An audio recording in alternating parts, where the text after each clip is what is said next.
Ahí está. Recuerden que estoy grabando las sesiones para compartirlas igual en el Classroom.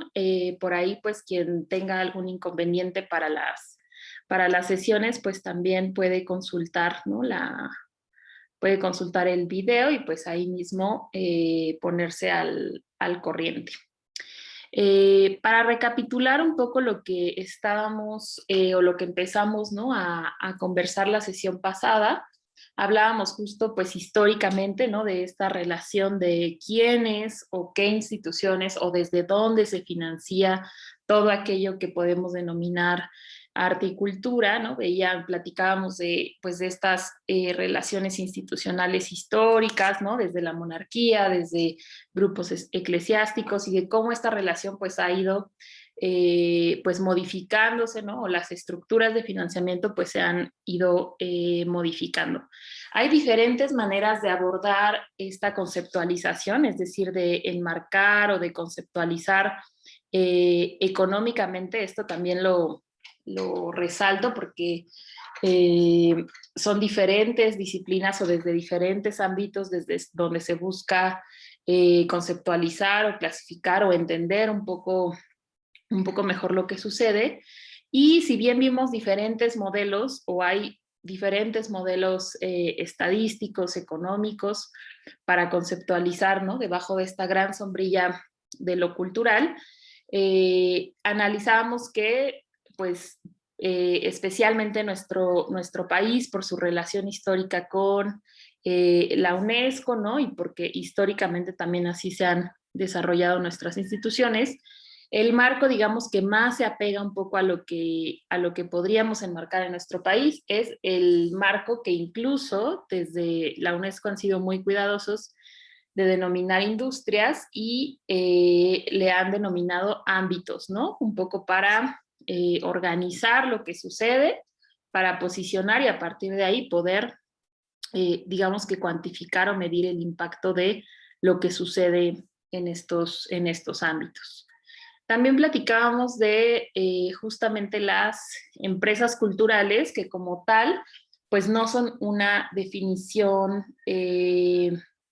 jurídica, ¿no? Es decir, no es que venga de un código civil o mercantil, tal cual la palabra empresa cultural, sino más bien ha sido pues una manera de autoconcebirse desde el sector cultural como una unidad económica y veíamos que pues especialmente, ¿no? Desde quienes hacen estudios de la cultura y hacen estos cruces con lo económico, pues nos puede servir esta definición para entender lo que sucede, pero también para posicionarnos y desarrollar algunas actividades.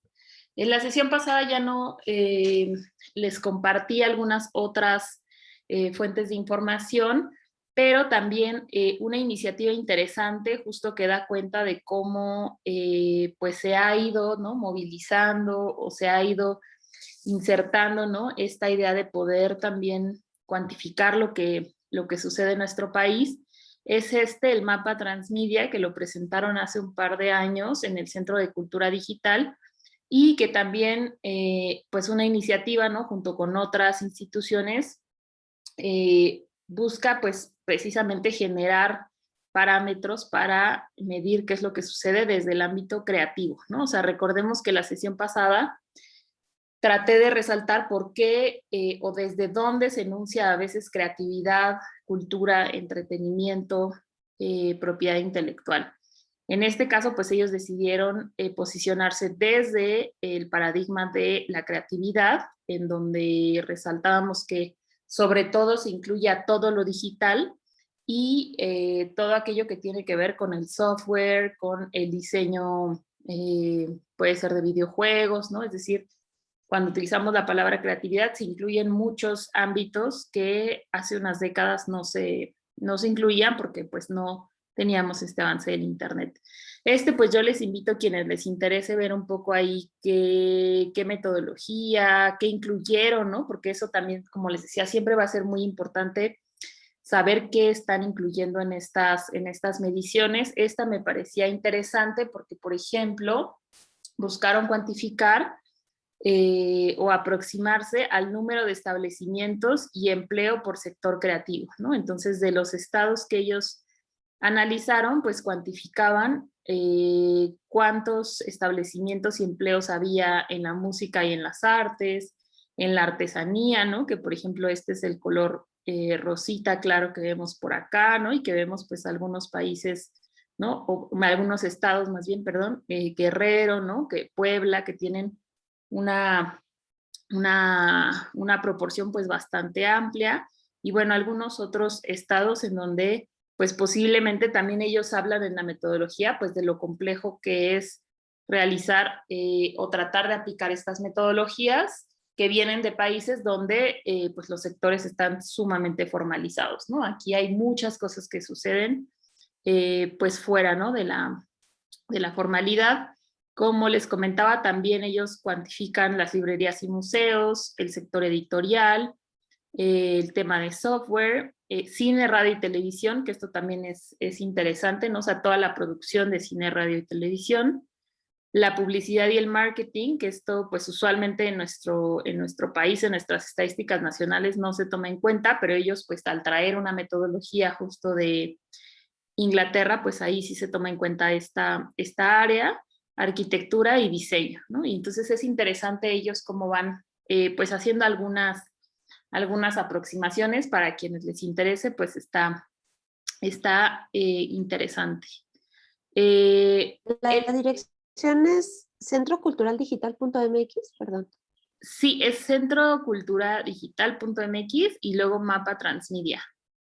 O igual si lo buscan así como Mapa Transmedia México Creativo, me parece, les va a aparecer, y les va a aparecer más información, porque a partir de este mapa que presentaron hace, me parece, como 2 o 3 años, ha habido una serie de conversaciones muy amplias también, y han hecho ya no mediciones, porque pues son sumamente caras, pero sí han hecho más bien foros, ¿no? Y espacios pues de diálogo y de discusión, ¿no? Para saber pues qué está sucediendo. El día de hoy yo quisiera saltar pues a un tema que es relevante, que seguramente ustedes pues han estado ya muy en contacto con estas conversaciones, ¿no? Sobre quiénes son las personas que participan de nuestros proyectos, que asisten, nuestras audiencias, nuestros públicos, es decir, hay una gran cantidad pues incluso de maneras de enunciarlo, ¿no? Perdón, estoy cerrando por acá WhatsApp para que no nos moleste.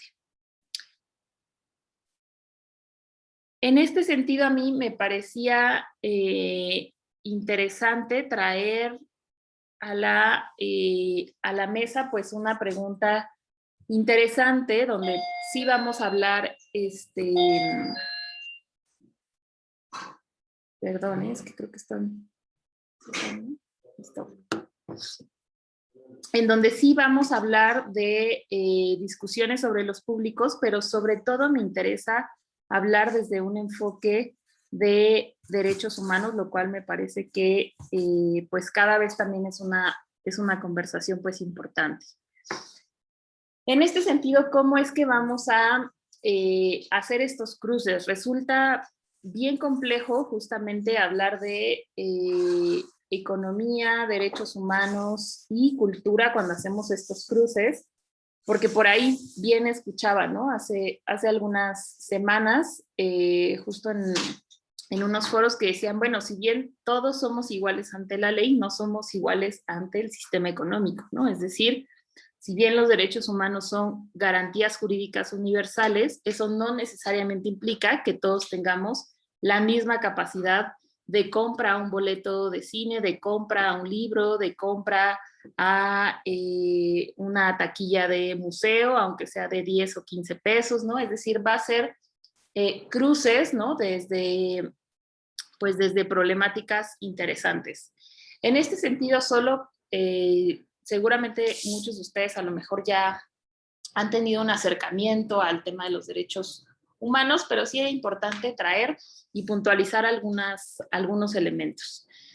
Debemos de tomar en cuenta que cuando hablamos de derechos humanos hablamos de garantías jurídicas. ¿Esto qué quiere decir? Que tienen que estar establecidas en ley, en reglamentos, en tratados, es decir, en instrumentos jurídicos, y que van a proteger a individuos y a grupos contra acciones y omisiones del Estado. Y esto va a ser sumamente fuerte para el ámbito cultural o sumamente relevante desde el ámbito de los derechos culturales, porque cuando hablamos de un museo estatal, de una organización, cualquier organización pública, cuando hablamos incluso de universidades, de organizaciones autónomas, de instituciones autónomas, todos y todas están apegados a los derechos humanos. Y esto quiere decir que en nuestra planeación, en nuestra evaluación, en nuestra ejecución de programas, tenemos que tomar en cuenta qué acciones y qué omisiones pudieran afectar a individuos o a grupos. Y ahorita vamos a ir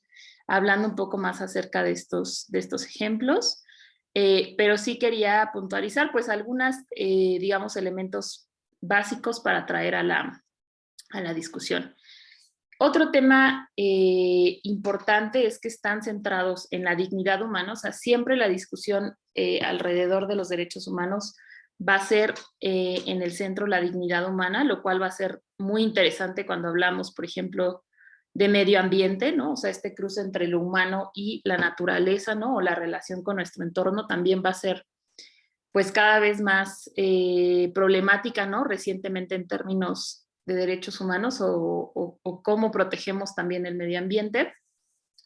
Y otro tema sumamente relevante va a ser que un derecho o en derechos humanos hablamos de que un derecho realizado que va avanzando siempre va a ayudar a la consecución de otros derechos humanos, ¿no? O sea, el grado de disfrute de uno siempre va a estar de manera interdependiente vinculada con otros derechos, ¿no? Y esto pues lo vemos mucho en el sector cultural, ¿no? O sea, mientras menos derechos laborales al descanso, al disfrute, a las vacaciones tengan, pues menos tiempo la gente va a tener para poder ejercer otros derechos culturales o para poder realizar otros derechos, ¿no? Entonces, va a haber ahí relaciones interesantes.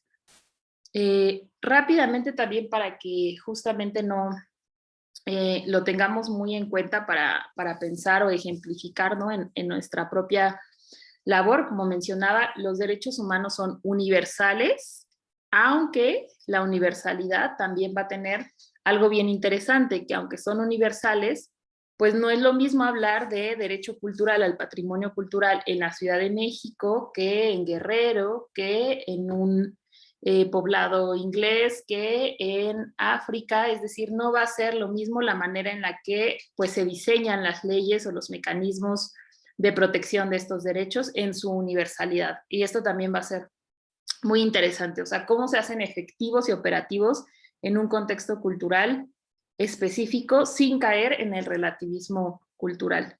Van a ser inalienables, esto puede decir que no pueden ser retirados bajo, bueno, condiciones específicas, que ya hay otros elementos como, pues, por ejemplo, la pandemia, ¿no? Donde ha habido un gran debate si pues está pegado a derechos humanos que haya, por ejemplo, toques de queda militares, ¿no? Para prohibir que la gente se movilice o que salga. Están interrelacionados y son interdependientes. Esto también quiere decir que no hay una jerarquía entre ellos, ¿no? O sea, no es que uno sea más importante que otro, aunque también esto entra en tensión, ¿no? Como lo decía, cuando uno habla de salud versus otros derechos, pues también va a haber tensiones interesantes y su indivisibilidad, ¿no? O sea, no podemos hablar de que son cajitas separadas, sino todos siempre van a estar vinculados. En este sentido, ¿qué ocurre en nuestro país y cuál fue ese gran choque? Y por lo cual también creo que a partir de este momento pues se desencadenan muchos cambios para las instituciones culturales, y es a partir justo de la reforma de 2011 en derechos humanos, donde se cambia el artículo primero constitucional y dejamos de hablar de garantías individuales, eso que aprendíamos, ¿no? en la escuela sobre garantías individuales, deja de ser válido y vigente, y entonces hablamos como queda el texto actual, hablamos de derechos humanos, ¿no? Y esto también va a ser, o va a ampliar las posibilidades, porque previamente cuando incluso hablábamos de garantías individuales, pues había muchos paradigmas, ¿no?, de derechos colectivos como el derecho al patrimonio cultural, que no necesariamente pues se enmarcaban o embonaban, ¿no?, en este rompecabezas. Cuando cambia a este texto en 2011, pues entonces se abre una serie de posibilidades, una serie de tratados y recursos que pues vienen a generar, ¿no?, o a complementar lo que decía nuestra Constitución.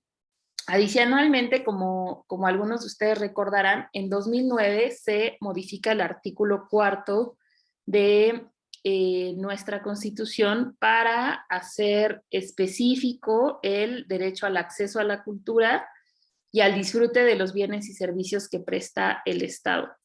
Y esto también va a ser muy interesante por lo que decíamos, cuando trabajamos desde las instituciones, somos responsables tanto de lo que hacemos como de lo que dejamos de hacer, ¿no? Es decir, las omisiones también en materia de derechos humanos van a ser pues sumamente importantes, ¿no? O sea, es sumamente importante tomar en cuenta lo que no se está, lo que se está dejando de, lo que se está dejando de hacer.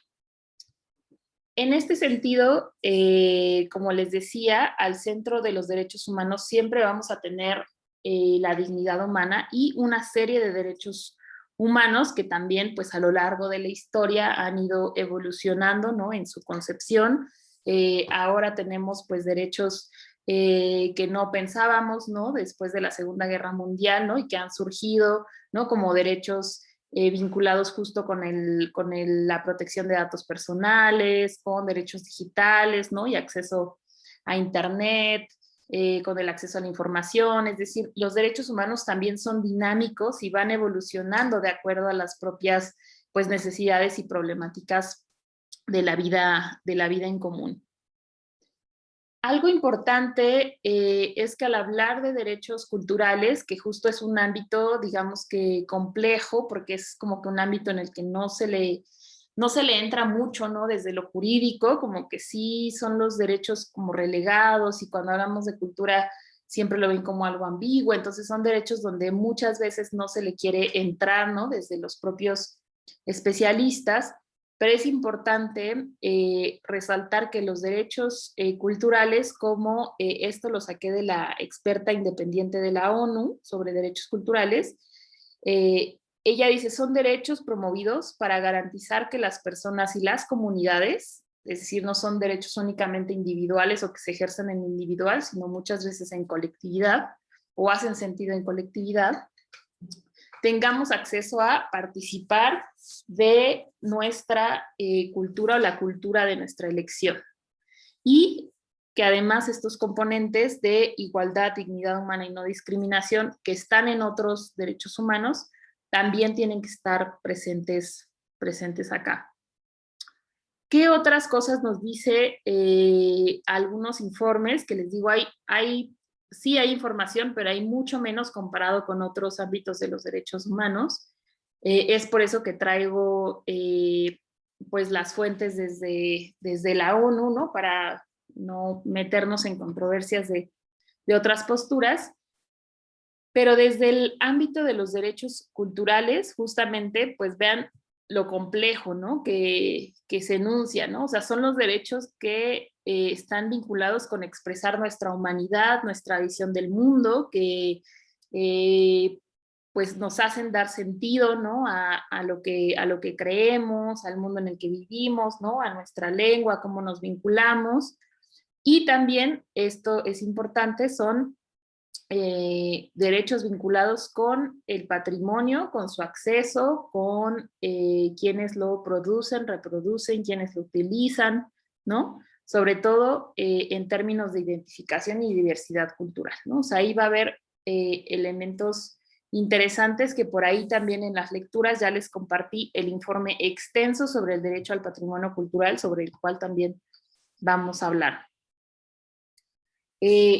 En este sentido podemos ver cómo pues ha evolucionado, ¿no? O sea, desde el 48 en la Declaración Universal de Derechos Humanos se enuncian los derechos culturales en el artículo 27, pasan también, digamos, a ser enunciados en el Pacto Internacional de Derechos Económicos, Sociales y Culturales, y pasan en 2009 a nuestra Constitución en el artículo 4 y posteriormente pues a la Ley General de Cultura y Derechos Culturales, ¿no? Es decir, bueno, estas son algunas, digamos, como de los momentos, pero sí, pues hay una línea del tiempo que pudiéramos nosotros visualizar, ¿no? A partir de diferentes décadas, ¿no? De cómo va llegando desde lo internacional a lo nacional estos derechos.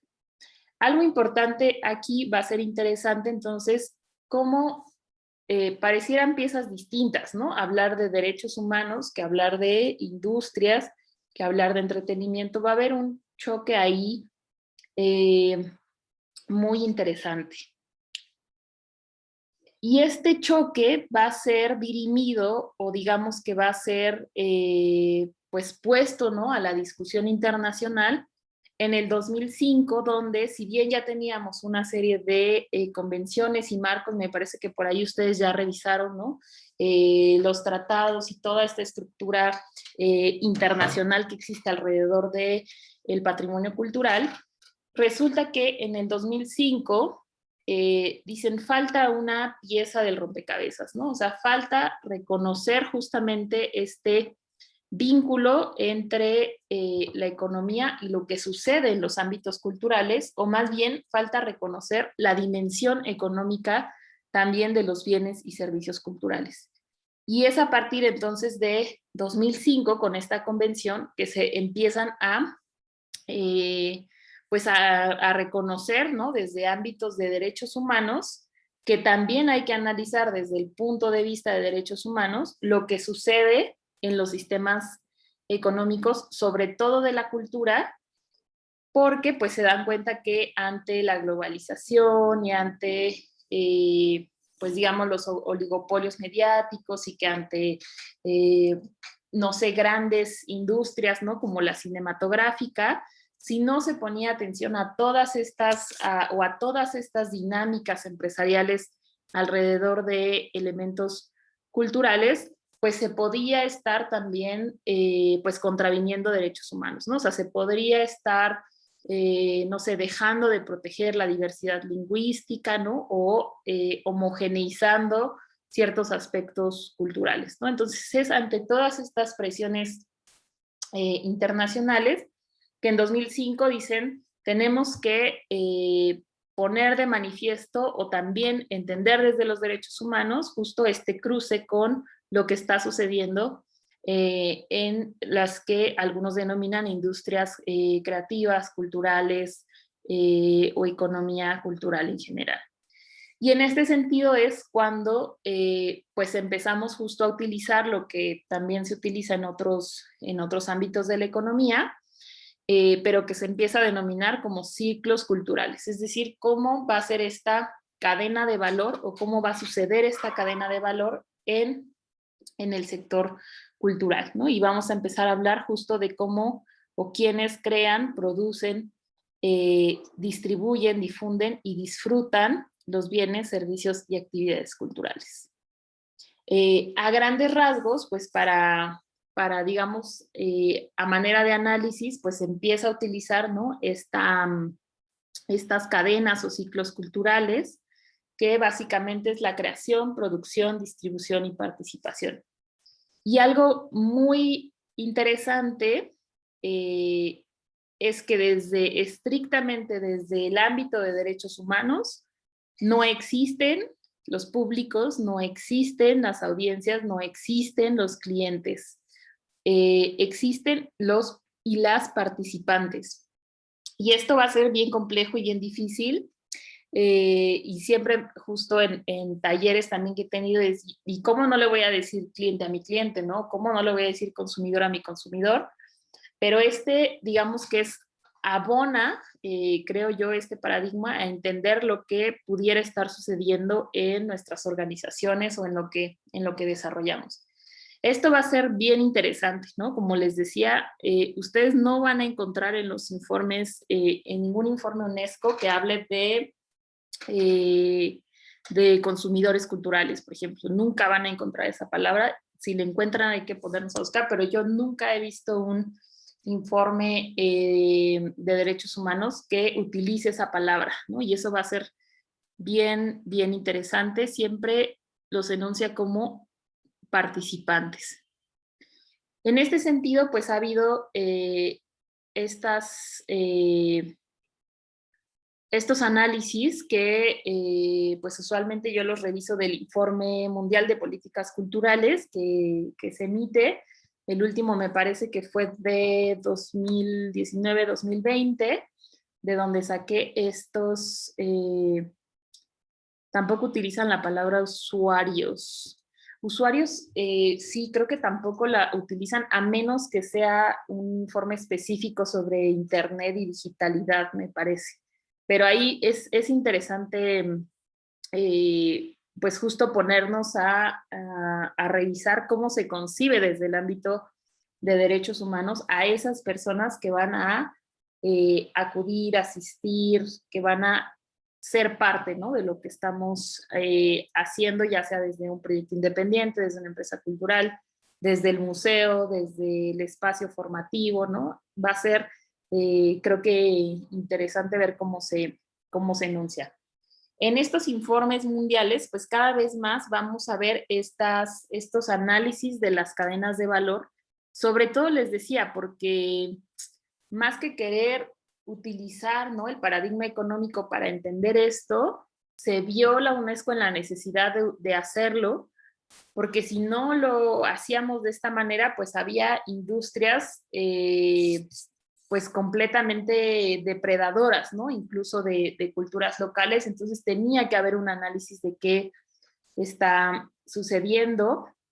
Y en este sentido, pues vemos, ¿no?, cómo conciben estos informes y de cómo a partir justo de entender estas cadenas de valor se puede entender también lo que ellos denominan los tipos de intervención. Es decir, qué se tiene que hacer para apoyar estas cadenas de valor desde una perspectiva de derechos humanos, ¿no? Es decir, qué tenemos que hacer para apoyar aquella distribución que coadyuve con la diversidad cultural, ¿no? O que coadyuve con no perder ciertas identidades culturales, ¿no? Que coadyuve con el acceso, ¿no?, a ciertos servicios, a la descentralización. Entonces, esta va a ser una propuesta, digamos, desde lo económico, pero que va a venir también a, pues, coadyuvar, ¿no?, con todo este ámbito de derechos culturales. Y por acá vemos que, bueno, justo se ve como un entramado en la que, pues, hay diferentes tipos de intervención, ¿no?, ya sea financiera, legislativa, regulatoria, ¿no?, de cada una de las etapas, intervención institucional, ¿no? Por ahí justo algunos de ustedes mandaron sus reflexiones, ¿no?, sobre la primera semana y sobre las oportunidades o no que hay, ¿no?, desde las instituciones que tienen que ver con el patrimonio para justamente, pues, poder tener patrocinios, ¿no?, o el mismo financiamiento estatal, o cómo está regulado, ¿no? Entonces vamos a tener aquí, pues, una serie de discusiones bien interesantes. ¿Cuál es la cosa creo, de nuestro, pues hasta ahora, de cómo se ha analizado el sistema de apoyo, sobre todo a cierto tipo de creación artística o a lo artístico? Y es que se centra usualmente en esta parte de la cadena de valor, ¿no? O sea, usualmente lo que ustedes van a encontrar es muchas veces intervención financiera o institucional para la creación, pero creo que nos quedamos cortos en entender justo entonces toda esta cadena, ¿no? O sea, cómo efectivamente esta creación va a circular y va a llegar a otras personas. Como platicaba en la sesión pasada, así como hay diferentes maneras de entender o de aproximarse a los modelos de clasificación de las industrias, también va a haber diferentes modelos para, digamos, que graficar qué es lo que sucede en diferentes ámbitos culturales, ¿no? Y vamos a ver que hay muchos ejemplos dependiendo de, pues, cuál sea el objetivo de analizar esta cadena.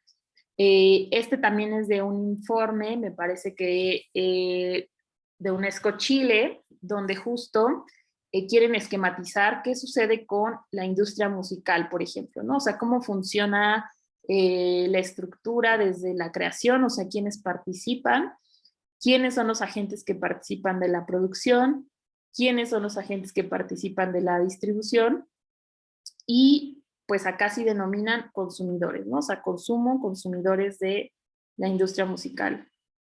En el tema del el arte visual, por ejemplo, pues va a ser distinta la cadena de valor, ¿no? O sea, cómo funciona, va a haber diferentes tipos de agentes y de organizaciones y de instituciones.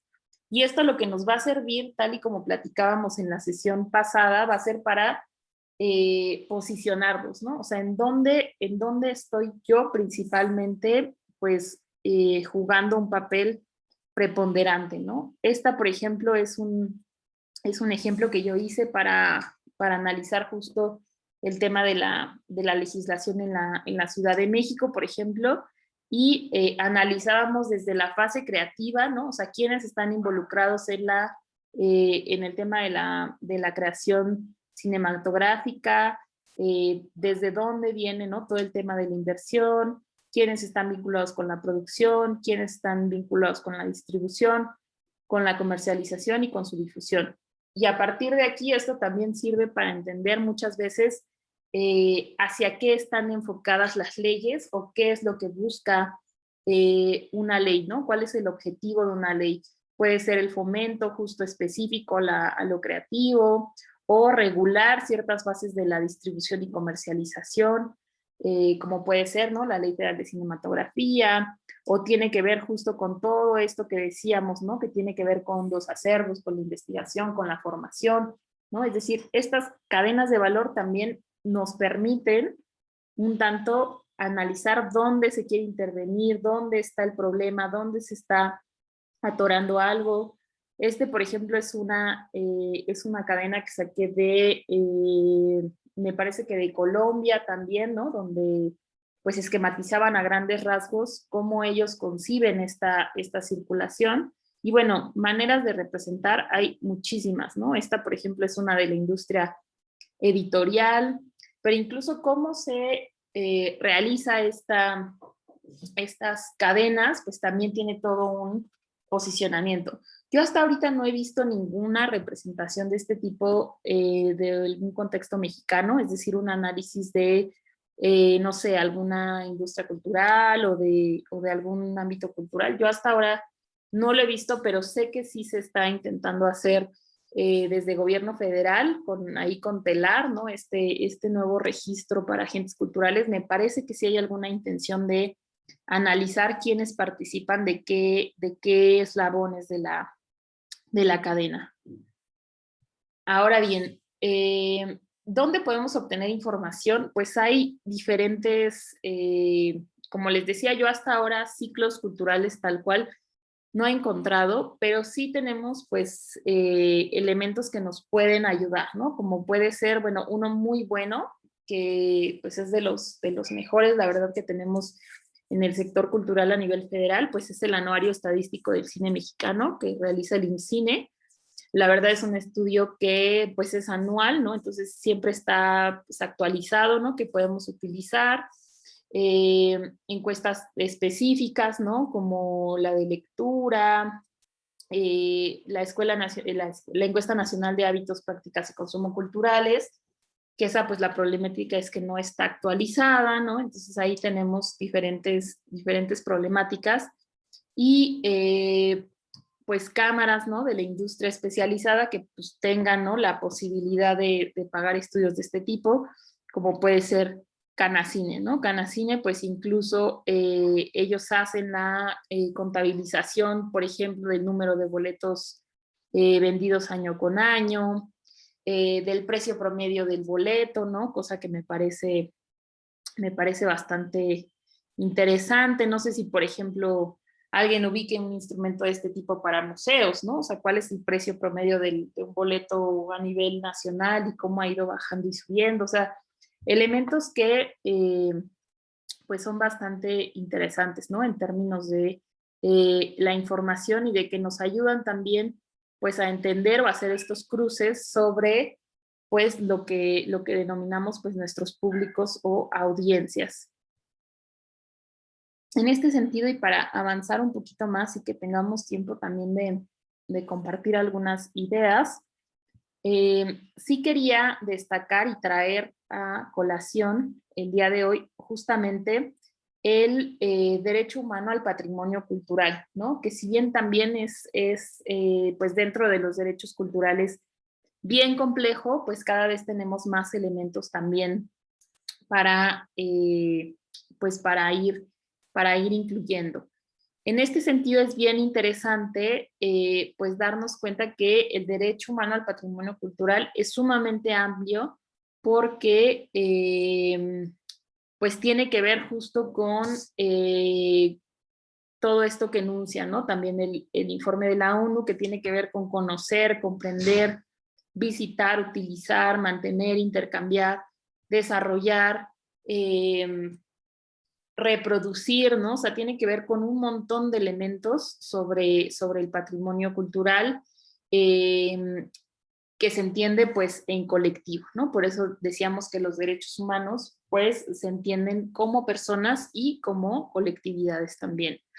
Y que además pues va a ser sumamente importante, ¿no? Que en esta interdependencia de la que hablábamos, de cómo están conectados los derechos humanos, el derecho al patrimonio cultural va a estar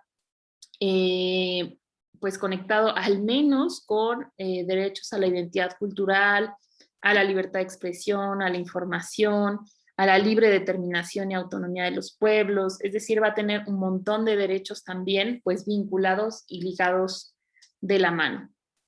En este sentido, ¿qué obligaciones tienen mínimas, ¿no? los estados en materia de patrimonio y derechos humanos? El respetar y proteger el patrimonio en todas sus formas. Como les decía, también ya desde hace varios años que se incluye esta relación biocultural, medioambiental, ¿no? Con los grupos y comunidades, sobre todo aquellos, ¿no? Que son los que mejor conservan pues los recursos, ¿no? Que son los grupos y comunidades indígenas. También, ¿no? El tema de proteger ante el extractivismo transnacional, lo que hablábamos de eliminar las barreras u obstáculos que limiten el acceso, que esto va a ser pues bastante complejo primero, ¿no? Identificar cuáles son estas barreras u obstáculos, el tema de guiarse, ¿no? Bajo los principios de igualdad y no discriminación, que también va a ser pues sumamente complejo, ¿no? Llevarlo a la práctica, la cooperación, la salvaguardia, la plena participación de las personas y comunidades involucradas. Y eso también siempre es pues una pregunta, ¿no? Que uno se hace constantemente, ¿no? O sea, ¿cómo realmente las personas están participando de mi proyecto, sea que sea un proyecto institucional o una empresa independiente o un espacio cultural independiente? ¿Cómo las personas participan de mi proyecto, ¿no? Solamente como consumidora, solamente asisten a la galería, me compran, o realmente tengo mecanismos, ¿no? En los que las personas puedan participar incluso de la planeación y evaluación de mis actividades. Es decir, hay un montón de preguntas que hacernos alrededor de esta participación efectiva. Y otro elemento que tal vez ya lo han escuchado, pero que sí quería resaltarlo en esta sesión, es el tema del diseño universal.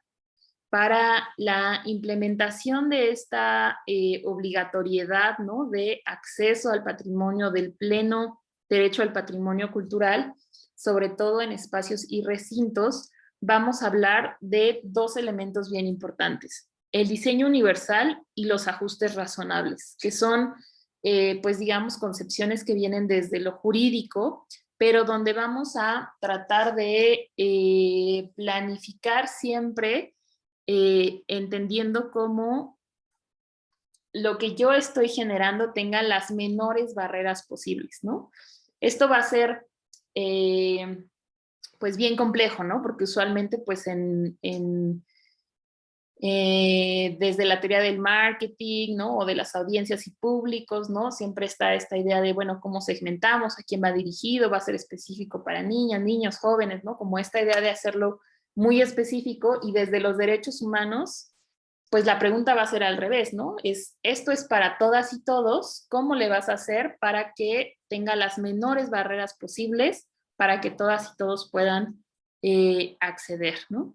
Y en este sentido, pues también existen los ajustes razonables, ¿no? Es decir, sabemos que pues no vamos a poner pues un elevador, ¿no? En las pirámides, ¿no? Porque no es posible, y porque también pues ahí hay choques con lo que tiene que ver con proteger, ¿no? Como tal, el bien, pero sí vamos a hablar jurídicamente de ajustes razonables. Es decir, qué adaptaciones podemos generar, ya sea en la infraestructura o en el diseño de nuestros servicios, para que no afecten a terceros de una manera desproporcionada, ¿no?